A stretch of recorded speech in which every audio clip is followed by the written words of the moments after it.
Dans cette vidéo abondance, la 32e, dans laquelle je voudrais traiter d'un sujet important, c'est l'indexation des fichiers PDF dans les moteurs de recherche, donc Google, Bing et les autres. Est-ce qu'il faut indexer des fichiers PDF lorsqu'on en a, ou est-ce qu'il faut les désindexer? Donc les slides habituels pour traiter de ce sujet. Alors bien sûr, Google indexe les fichiers PDF, comme il indexe les fichiers Word, Excel, PowerPoint, etc.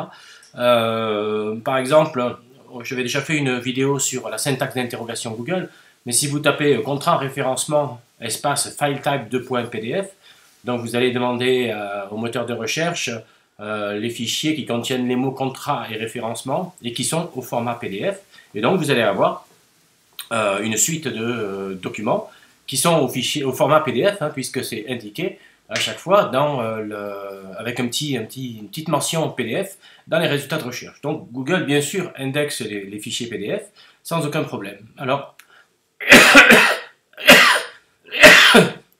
pardon, je suis un petit peu malade. Donc, faut-il les indexer? Faut-il indexer les fichiers PDF?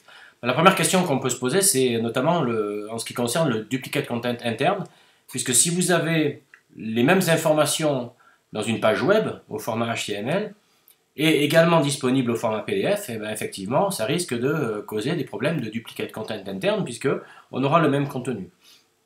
Donc c'est vrai que c'est un problème qu'il va falloir résoudre éventuellement en désindexant un des deux contenus. A priori, on va plutôt désindexer le PDF puisqu'on sait optimiser une page HTML, mais on ne sait pas vraiment optimiser pour en SEO un fichier PDF qui reste assez brut, il n'y a pas de balises, etc.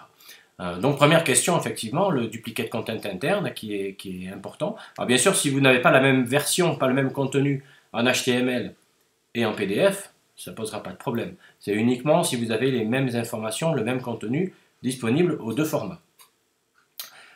Deuxième question, l'absence de trafic généré, qui est également une question importante. En effet, donc l'internaute, il va taper des requêtes et il va avoir des pages de résultats et il va avoir accès directement au lien vers un fichier PDF qui est sur votre site.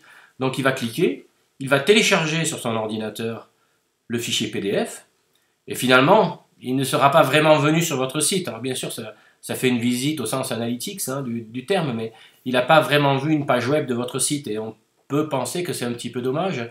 On préfère souvent que la personne vienne sur le site, et une fois qu'il est sur le site, vous lui dites « Ok, on a des fichiers PDF, tu peux les télécharger ».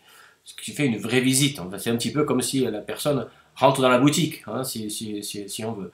Là, elle a eu l'info, mais enfin, elle est restée dans la rue, quoi. Elle a regardé par la vitrine.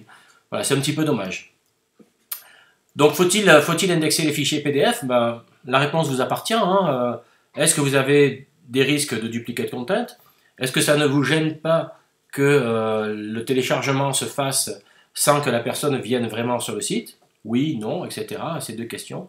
Et donc, ce sera en fonction de ces réponses que vous saurez s'il faut désindexer ou laisser indexer vos fichiers PDF. Je rajoute une petite slide sur le fait de la désindexation des fichiers PDF. Bon, ça peut pas se gérer par la balise MetaRobot puisqu'il n'y a pas de balise HTML dans un fichier PDF. Ça peut se faire éventuellement par le robot.txt. Certainement, la façon la plus simple de le faire, c'est par la directive XRobotTag du protocole HTTP. C'est pas très compliqué à faire, il faut avoir accès au fichier .htaccess, donc c'est plutôt l'administrateur système du serveur qui fera ça.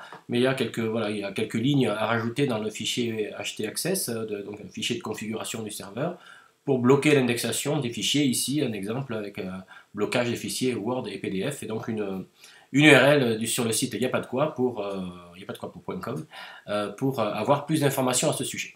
Voilà, donc merci beaucoup pour avoir regardé et écouté cette vidéo et à très bientôt pour une nouvelle vidéo abondance. Merci, au revoir.